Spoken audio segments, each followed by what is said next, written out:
نبی کریم صلی اللہ تعالی علیہ وسلم نے ارشاد فرمایا 3 لوگ ہیں جنہیں دیکھ کے رب مسکراتا ہے۔ یا رسول اللہ صلی اللہ علیہ وسلم وہ کون کون سے؟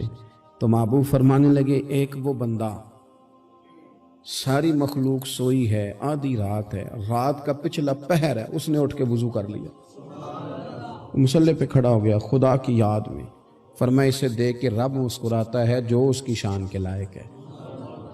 مسکراتا ہے اللہ۔ یہ تو سونے کا ٹائم تھا، یہ تو گہری نیند آنے کا وقت تھا، رات کا پچھلا پہر۔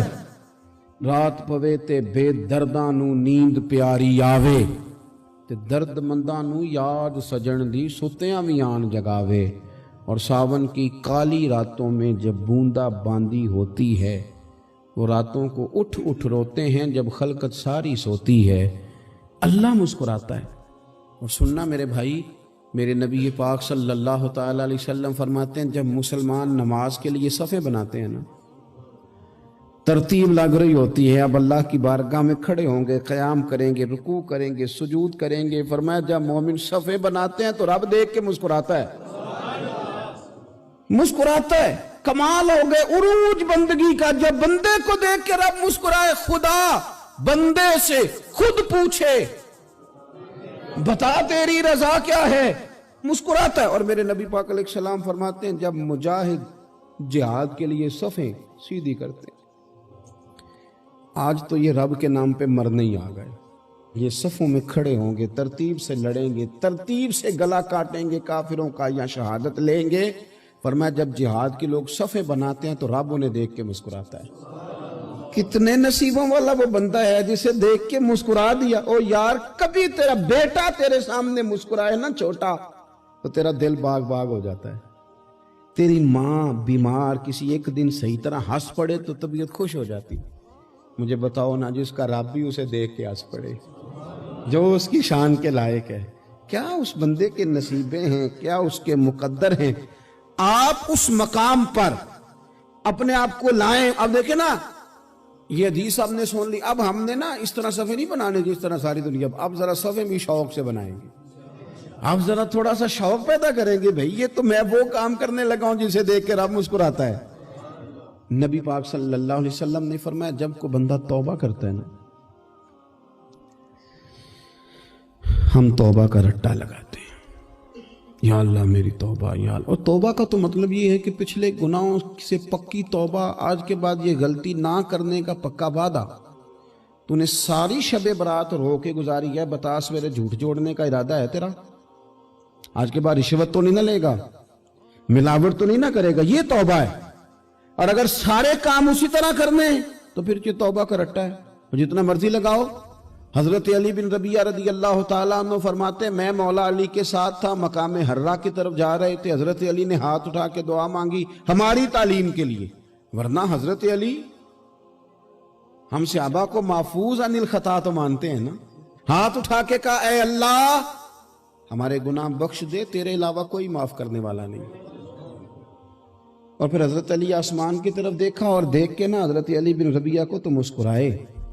حضرت علی بن ربیعہ کہنے لگے حضور مسکرائے کیوں ہو؟ فرمانے لگے ایک دن میں حضور کے ساتھ اسی طرح آیا تھا، اسی طرح حضور نے دعا فرمائی تھی ہماری تعلیم کے لیے، اور پھر حضور مجھے دیکھ کے مسکرائے تھے اور فرمایا جب کوئی بندہ رب کی بارگاہ میں اس طرح استغفار کرتا ہے تو رب مسکراتا ہے، اور مسکرا کے فرماتا دیکھ لو میرے بندوں کو پتا ہے کہ میرے علاوہ معاف کرنے والا کوئی نہیں، انہیں پتا ہے، تم اس کی بارگاہ میں رجوع تو لاؤ، آؤ تو صحیح دو آنسو لے کر۔